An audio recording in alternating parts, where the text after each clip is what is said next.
사랑하는 성도 여러분, 우리 인생에서 우리는 수많은 결정의 순간들을 맞이하면서 살아가죠. 그런 순간들은 되게 우리가 예상하지 못하는 그때에 우리가 찾아오는 것 같습니다. 갑작스러운 건강의 이상으로 응급실을 방문하거나 예상치 못한 이직 제안으로 인해 좀 슬퍼하거나 사랑하는 사람의 갑작스러운 고백도 당황스러운 부분이게 되겠죠. 혹은 소중한 이의 갑작스러운 부고 소식까지. 이런 소식들은, 이러한 순간들은 우리의 평범한 일상을 뒤흔들고 우리가 얼마나 준비되어 있는지를 또 적나라하게 드러나게 합니다. 미국의 유명한 목회자 피터 마셜은 이런 말을 했어요. 인생은 준비된 자에게 기회로 다가오지만 준비되지 않은 자에게는 위기로 다가온다라고 말합니다. 그럼 이 말은 오늘 우리가 함께 살펴볼 이 예수님의 비유와 아주 맞닿아 있습니다. 오늘 본문 말씀은 마태복음 25장 1절에서 13절이죠. 열 처녀의 비유입니다. 우리가 잘 아는 예수님께서 말씀하신 열 처녀의 비유예요. 이 비유는 예수님께서 우리에게 결정적인 순간에 대한 준비에 관해 어떤 가르침을 주는지를 보여주는 말씀입니다. 그런데 이 비유를 제대로 이해하기 위해서는요, 먼저 이 당시에 유대인들의 결혼 풍습을 조금 알아야 해요. 이 예수님 시대의 유대 결혼식은요, 오늘 우리의 결혼식과는 매우 다릅니다. 결혼식은 대개 우리는 하루 잠깐이면 끝나지만 여기에서는 일주일 이상 계속되었어요. 신랑은 자기 집에서 들러리 친구들과 함께 신부의 집에 와서 신부와 또 신부 들러리를 데리고 자기 집으로 가는 그러한 풍습이 있었습니다. 대개 이 행렬은 밤에 이루어졌기 때문에 모두 등불을 들고 가야 했어요. 가장 중요한 점은 이 신랑이 정확히 언제 올지 아무도 몰랐다라는 것입니다. 그래서 신부와 신부 들러리들은 언제든 신랑을 맞이할 준비가 되어 있어야만 했어요. 이것이 예수님께서 우리들에게 들려주는 그 비유의 배경입니다. 우리가 본문을 먼저 살펴보면서 하나씩 보고자 합니다. 먼저 마태복음 25장 1절부터 5절의 말씀을 함께 보겠습니다. 시작. 그때에 천국은 마치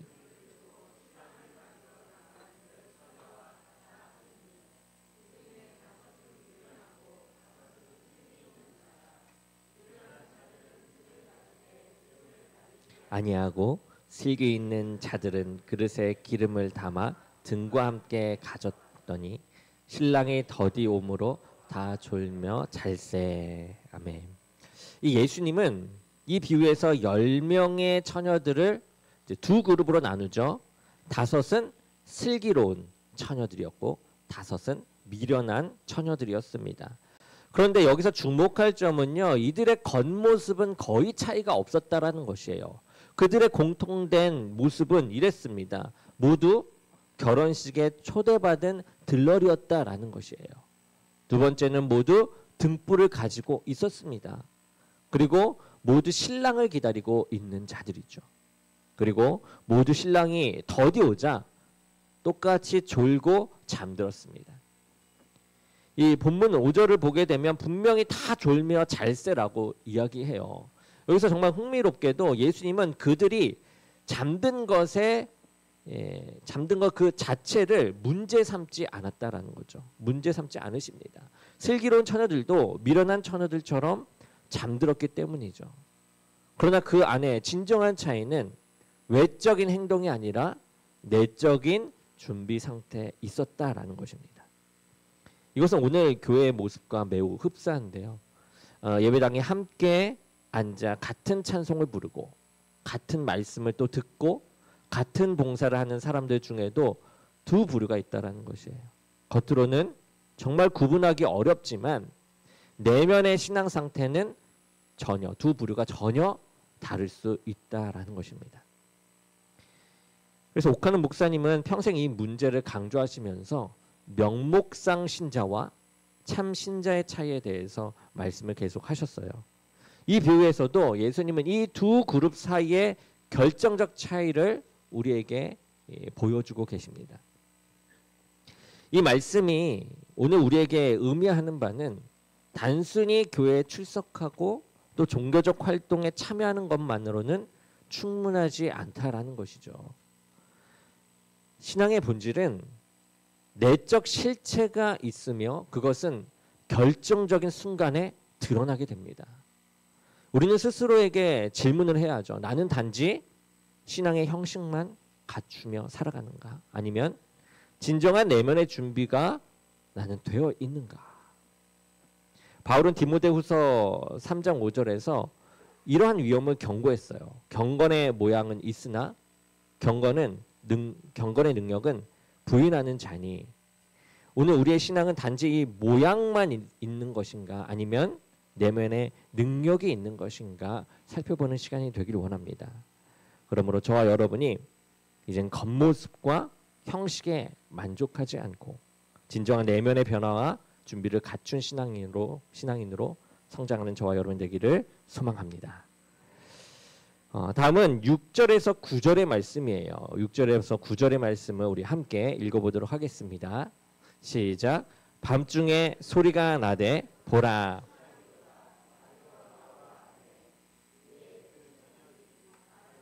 등을 준비할새 미련한 자들이 슬기 있는 자들에게 이르되 우리 등불이 꺼져가니 너희 기름을 좀 나눠달라 하거늘 슬기 있는 자들이 대답하여 이르되 우리와 너희가 쓰기에 다 부족할까 하노니 차라리 파는 자들에게 가서 너희 쓸 것을 사라 하니. 아멘. 네, 9절까지 여기까지만 보겠습니다. 네. 이 비유에서 이 결정적인 차이가 무엇입니까? 바로 여분의 기름을 준비했느냐라는 것이에요. 여분의 기름을. 슬기로운 처녀들은 그릇에 여분의 기름을 준비했죠. 그렇지만 미련한 처녀들은 그렇지 않았습니다. 당시 기름은요, 기름을 바른 이 횃불은요 15분 정도만 타올랐어요. 그렇기에 신랑이 늦게 올 경우에를 대비해 충분한 기름을 준비하는 것, 그것이 아주 필수적이었습니다. 여기서 기름은 무엇을 상징할까요? 역사적으로 많은 해석이 있어 왔는데요. 어떤 이들은 이렇게 해석합니다. 기름이 성령을 상징한다라고 말하기도 해요. 그러나 이 성령은 닳거나 없어지지 않죠. 그러므로 이것은 문맥상 맞지 않은 것으로 보여요. 본문의 문맥에서 기름은 주님을 맞이할 영적 준비 상태를 의미한다라고 보여줍니다. 그래서 이 기름은 크게 이 세 가지 측면을, 우리가 주님을 맞이할 이 영적 준비의 상태를 세 가지 측면으로 우리가 생각할 수 있는데, 첫째는 구원의 확신과 하나님과의 관계예요. 내가 그리스도를 통해 하나님과 바른 관계에 가고 있는가, 바른 관계에 있는가라는 거죠. 두 번째는 말씀과 기도의 삶입니다. 날마다 하나님의 말씀으로 내가 채워지고 하나님과 기도로 소통하고 있는가라는 거죠. 세 번째는 사랑의 실천이에요. 날마다 하나님의 사랑을 본받아 내가 그 모양대로 실천해내고 있는가. 이 팀 켈러 목사님은 이렇게 말합니다. 신앙은 단지 이 교리적 동의나 감정적 경험이 아니라 그리스도를 신뢰하고 따르는 전인적 헌신이다라고 얘기해요. 그러니까 신앙은 우리가 말씀을 들었을 때 그게 맞네 라고 그냥 동의하거나 감정적으로 정말 감동이 됩니다 라는 것에서 멈춰있지 않다라는 거예요. 더 나아가 하나님의 말씀이 이것이 맞음을 내가 인정하고 내 몸이 스스로 헌신하듯 움직인다라는 거죠. 그것이 진정한 기름인 것을 보여주는 겁니다. 또한 여기서 주목할 점은요, 기름을 빌릴 수가 없다라는 거예요. 빌릴 수가 없다. 9절에서 슬기로운 처녀들이 이야기하죠. 우리와 너희가 쓰기에 다 부족할까 하노니, 이렇게 말해요. 여러분, 이것은 슬기로운 처녀들이 이기적이기 때문입니까? 그렇지 않습니다. 여기에서 빌려주지 못하는 것은 신앙은 대리할 수 없고 빌릴 수도 없는 아주 개인적인 것이기 때문이다라는 것이에요. 어떤 부모님도요, 자녀를 대신해서 믿음을 가질 수 없습니다. 어떤 배우자도 상대를 대신해서 구원을 받을 수가 없어요.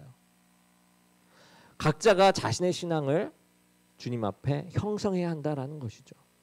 이것이 바로 각 사람이 자기 구원을 이루리라라는 빌립보서의 말씀의 의미입니다. 우리 주변에서 흔히 볼 수 있는 한 가정의 모습을 생각해 보고자 합니다. 교회에서 한 40년 가까이 신앙생활을 해온 한 가정이 있었어요.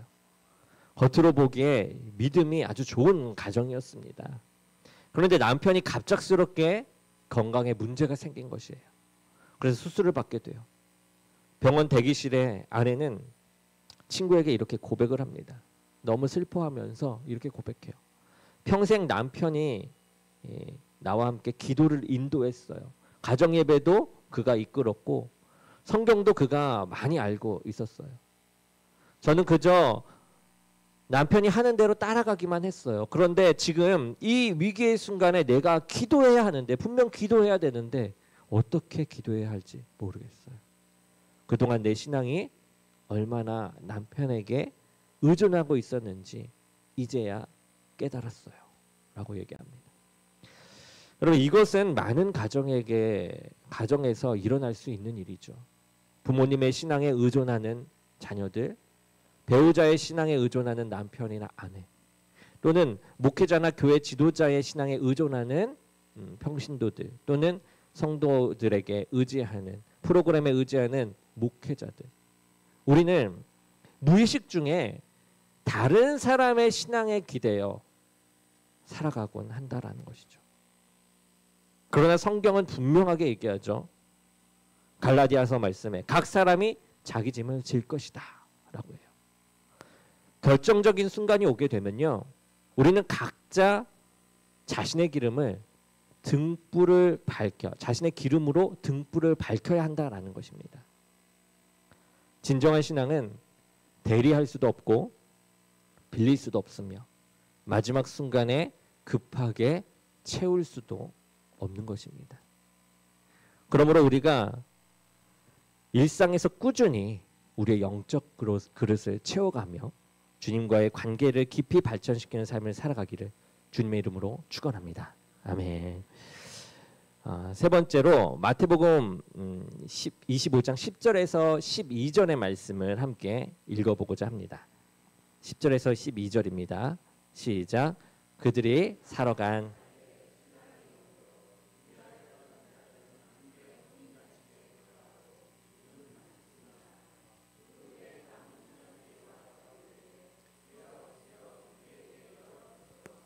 대답하여 이르되 진실로 너희에게 이르노니 내가 너희를 알지 못하노라 하였느니라. 아멘. 우리가 이 앞에 10절에서 12절 앞절 6절을 보게 되면 밤중이라는 표현이 나오는데요. 이것은 이 예상치 못한 시간을 의미합니다. 언제 올지 모르는 그 시간이에요. 신랑은 가장 예상치 못한 시간에 왔다라는 거죠. 이것은 결정적인 순간이 언제 올지 우리가 알 수 없다라는 것을 이야기합니다. 그러면서 이 비유의 절정에 이르죠. 신랑이 도착했다라는 것이에요. 아주 결정적인 순간입니다. 이때 준비된 자와 준비되지 않은 자의 운명이 여기서 확실하게 갈리게 됩니다. 슬기로운 처녀들은 혼인잔치에 들어갔어요. 그렇지만 미련한 처녀들은 문 밖에 서서 이야기합니다. 주여 주여 우리에게 열어주옵소서 열어주소서라고 외쳐요. 그때 신랑의 대답은 어떻습니까? 충격적이죠. 내가 너희를 알지 못하노라. 이것은 마태복음 7장의 말씀에 나더러 주여 주여 하는 자마다 다 천국에 들어갈 것이 아니요 내가 너희를 도무지 알지 못하니라는 말씀과 연결돼요. 단순히 주여 주여라고 부르는 외적 고백만으로는 충분하지 않다라는 거죠. 여기서 결정적인 시간, 그때 이 예수님 그 신랑이 찾아오는 그때는 두 가지 측면으로 우리가 얘기할 수 있는데 개인적 차원과 역사적 차원입니다. 개인적 차원은 우리 삶의 끝이에요. 즉 이 죽음의 순간입니다. 죽음의 순간. 두 번째 역사적 차원은 예수 그리스도의 이 재림의 때입니다. 이 두 경우 모두요. 그때는 준비할 시간이 더 이상 없는, 준비할 시간이 없는 아주 결정적인 순간이다라는 것이에요. 성경은 한 번 죽은 것은 사람에게 정해진 것이요 그 후에는 심판이 있으리니라고 말해요. 그러니까 기회의 문은요 영원히 열려 있지 않다라는 거예요. 문이 닫히면 더 이상 우리는 들어갈 수가 없는 것입니다. 이 말씀이 우리에게 의미하는 것이 무엇입니까? 첫째는 우리의 영적 준비를 미루지 말아야 한다라는 거예요. 내일 시간이 되면 은퇴하고 나서 아이들이 다 크고 나면 이라라고 말하며 신앙생활을 미루는 것은요 아주 위험하다라는 것이에요. 왜냐하면 결정적인 순간은 예고 없이 우리들에게 찾아올 것이기 때문입니다. 둘째는 준비는 점진적인 과정이다라는 거죠. 등불의 기름이 하루아침에 채워지지 않듯이 영적 준비도 날마다 신실한 삶을 통해 조금씩 채워져 나가는 것입니다. 오늘의 준비가 내일의 우리를 결정해 나간다라는 것이죠. 한 마을에 이 극심한 가뭄이 찾아왔을 때 있었던 이 두 농부의 이야기입니다. 한 농부는 평소 물이 풍부할 때도 꾸준히 물 저장 탱크를 만들고 이 관계 시스템을 구축해 놓았어요. 반면 다른 농부는요, 비가 올 때마다 충분히 물을 얻을 수 있으니 준비할 필요가 없다라고 생각하는 것이죠. 그런데 가뭄이 찾아왔을 때 준비된 농부는 어려움 속에서도 농사를 지을 수 있었지만 준비되지 않은 농부는 모든 것을 잃고 맙니다. 우리의 영적 삶도 마찬가지예요. 위기와 시험의 시간 그리고 궁극적으로 주님 앞에 설 그날을 위해 우리는 지금 준비해야만 합니다. 우리가 말씀으로 결단하는 이 시간 주님께서 우리 모두에게 더욱더 지혜를 부어주셔서 결정적인 순간을 위해 오늘 준비하는 삶을 살게 하실 줄로 믿습니다. 아멘. 마지막으로 13절 말씀입니다. 함께 읽어보겠습니다. 13절 시작. 그런즉 깨어있으라 너희는 그날에 그때를 알지 못하리라. 아멘. 예수님은 이 비유의 결론으로 깨어있으라 라고 이야기해요. 이 명령은 마태복음 24장에서도 강조합니다. 그러므로 깨어있으라 어느 날에 너희 주가 임할지 너희가 알지 못함이라. 이러므로 너희도 준비하고 있으라. 생각지 않을 때에 인자가 너희에게 찾아오리라 라고 얘기합니다. 그런데 주목할 점은 깨어있다라는 것이 비유에서 보듯이 단순히 잠을 자지 않는다라는 의미가 아니라는 것이에요. 슬기로운 처녀들도 잠을 잤어요. 그렇지만 준비되어 있었다라는 거예요. 깨어 있다라는 것은 언제든 주님을 맞이할 준비가 되어 있는 그런 상태를 의미합니다. 아멘. 이러한 준비는 여러분 하루아침에 이루어지는 것이 아니죠. 신앙은 100m 달리기가 아니라 마라톤과 같습니다. 꾸준히 그리고 인내를 가지고 믿음의 경주를 달려야만 하는 것이죠. 준비는 우리들에게 믿음을 가진 우리들에게 선택사항이 아닌 필수입니다. 그리고 그 준비는 지금 해야만 하는 것이죠.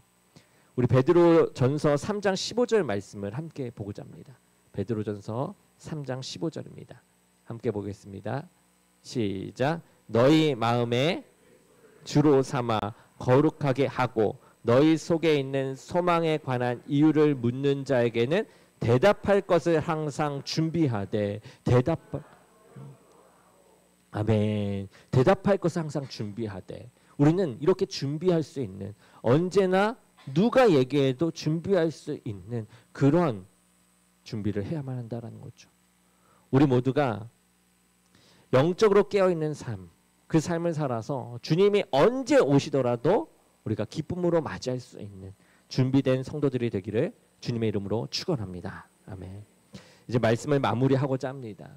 사랑하는 성도 여러분, 오늘 이 열 처녀의 비유를 통해서 우리는 이 준비된 삶의 중요성을 보았죠. 신앙은 단순한 외적 형식이나 종교적 활동이 아니라 그리스도와의 참된 관계와 내적 준비에 관한 것이었어요. 예수님은 이 비유를 통해서 세 가지를 말씀하셨죠. 첫 번째는 겉모습만으로는 참된 신앙인을 판단할 수 없다라는 거예요. 열 처녀 모두 외적으로는 비슷해 보였습니다. 그렇지만 내적 준비 상태는 전혀 달랐다라는 거죠. 두 번째는 영적 준비는 대리할 수 없고 빌릴 수도 없고 마지막 순간에 급하게 채울 수도 없는 것입니다.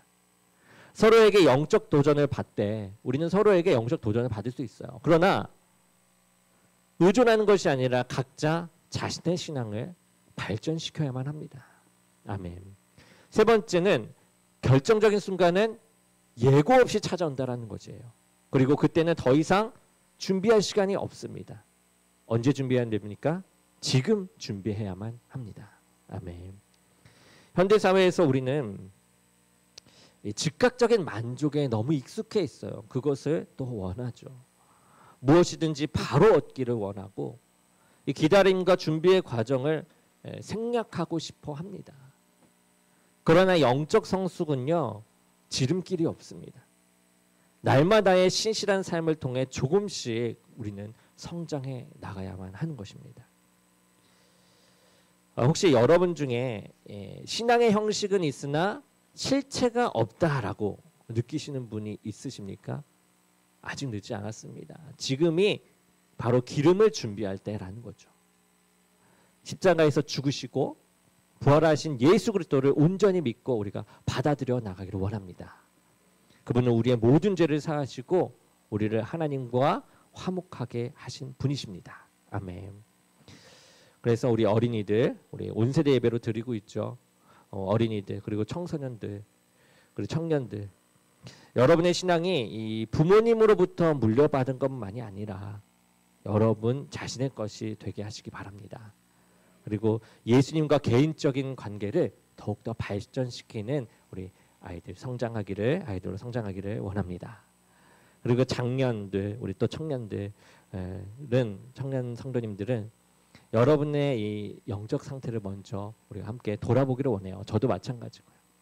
우리가 진정한 기름을 갖고 있는가, 우리의 신앙은 무엇으로 채워져 있는가, 이것을 먼저 살펴보고 우리가 주님으로 채우고 그러므로 주님으로 채워짐을 통해서 이 영적인 상태가 발전해서 후대에 영적 도전의 씨앗을 남길 수 있는 저와 여러분 되기를 원합니다. 준비된 인생은 위기의 순간에 흔들리지 않습니다.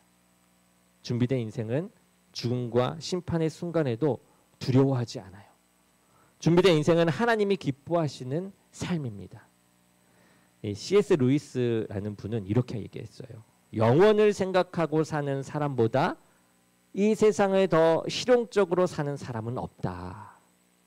이것은요, 하나님의 영원한 관점으로 살아갈 때 우리의 이 현재의 삶도 더 의미 있고 풍성해진다라는 그러한 의미입니다. 우리 모두가 슬기로운 처녀들처럼 준비된 신앙으로 살아가며 언제 주님이 오시더라도 기쁨으로 맞이할 수 있는 복된 저와 여러분이 되기를 주님의 이름으로 간절히 축원합니다.